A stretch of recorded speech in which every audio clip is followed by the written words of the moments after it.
Halo semuanya, perkenalkan nama aku Naila Fatma Ernisa dengan NIM C24012411095. Jadi balik lagi di video aku yang keempat.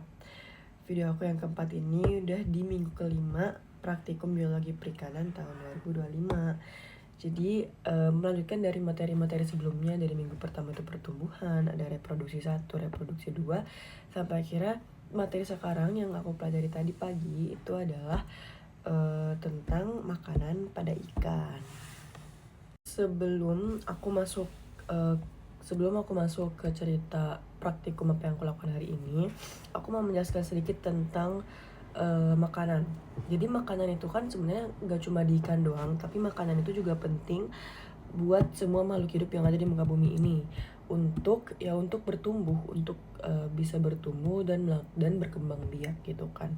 Nah, makanan pada ikan itu merupakan organisme, bahan atau zat yang menjadi penunjang pertumbuhan pada ikan dan juga perkembangan organ-organ yang ada dalam tubuh ikan tersebut gitu. Biar fungsinya ya tadi balik lagi, fungsinya itu agar ikan itu bisa bertumbuh dan digunakan untuk berbagai macam kebutuhan seperti itu. Kemudian itu ada namanya feeding habit. Jadi feeding habit itu apa sih? Feeding habit itu kan habit, berarti dia kebiasaan ikan itu dalam proses dia mencari makan. Jadi ternyata turns out di ikan itu ada waktu-waktu dia mencari makan. Ada yang dia nyari makan itu cuma di waktu-waktu tertentu, bahkan ada yang dia tuh nyari makan di dalam satu hari itu. Jadi 24 jam tuh dia bener-bener nyari makan. Nah, untuk ikan-ikan yang seperti ini, yang termasuk dalam tipe ini tuh dinamakan feeding periodicity. Jadi, dia bener-bener ikan yang dimana di 24 jam waktunya itu dipakai untuk mencari makan, guys, gitu.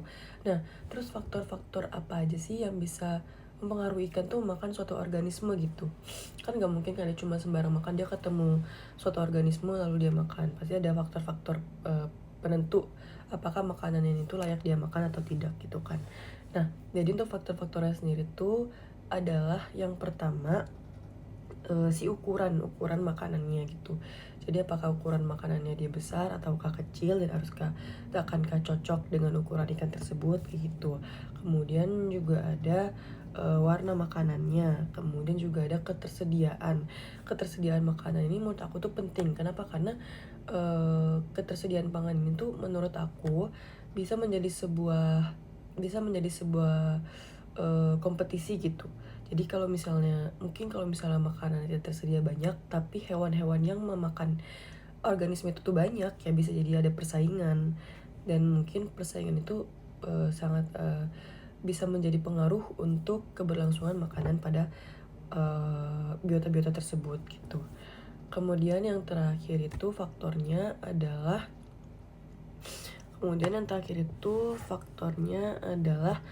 selera makan pada ikan. Apakah dia mau makan ikan tersebut ataukah dia tidak mau makan ikan tersebut.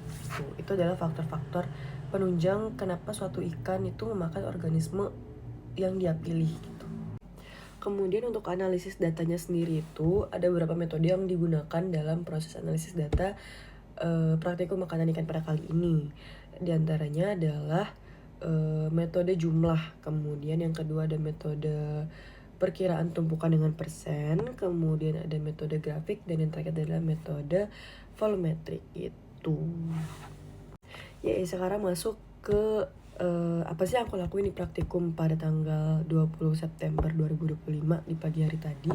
Jadi di pagi hari tadi tuh adalah hari terakhir kita melakukan praktikum di laboratorium, karena minggu depan kita akan melanjutkan ke sesi analisis data gitu kan.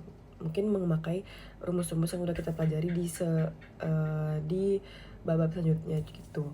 Nah, untuk praktikum tadi itu so far so good, susah untuk mengidentifikasi makanannya aja sebenarnya, tapi untuk prosedurnya itu sangat-sangat menyenangkan. Jadi yang tadi dilakukan tentunya kita menyiapkan lambung dan usus. Nah, cuma di kelompok aku ini ususnya itu bermasalah, atau usus pada ikan kemulak yang kita dapatkan itu dia udah gepeng gitu bentuknya. Jadi kita putuskan untuk tidak memakainya karena juga gak bakal ada isinya gitu. Jadi kayak mungkin wasting time kalau misalnya kita membuka sesuatu yang memang udah nggak ada gitu kan hasilnya. Kemudian akhirnya kita proses dengan lambung yang kita punya gitu. Jadi lambung itu kita bagi jadi dua, lambung 1 dan lambung 2. Kita ukur volume awalnya dulu, kemudian kita timbang volume awalnya juga, kita timbang berat awalnya juga, kemudian kita ukur volume kosongnya, dan kemudian kita kerik untuk kita keluarkan isi dari lambung tersebut. Nah tadi kebetulan di kelompok aku itu aku dapat sisik sama dapat bagian dari si lambung tersebut yang bisa kita identifikasi gitu. Setelah itu kita buyar menggunakan Aquades sampai halus dan kita bagi menjadi 3 bagian di preparat. Di preparat itu kita bagi menjadi 3 bagian. Ada bagian 1, bagian 2, bagian 3 yang kita pecah lagi nanti jadi ada lapang pandang 1, 2, 3, 4, 5 gitu yang jadi objek pengamatannya. Dan setelah dari kita dapatkan foto dari mikroskop tersebut, kita identifikasi apakah dia termasuk organisme mana dia yang menjadi makanan pada ikan kembung lelaki di kelompok aku. Mungkin itu aja yang bisa aku sampaikan di video mikro teaching aku yang keempat kali ini tentang makanan ikan, organisme makanan yang dimakan sama ikan, kayak gitu guys. Jadi thank you for watching, semoga video aku yang kali ini bermanfaat, and see you di video selanjutnya. Terima kasih, bye bye, selamat berakhir pekan.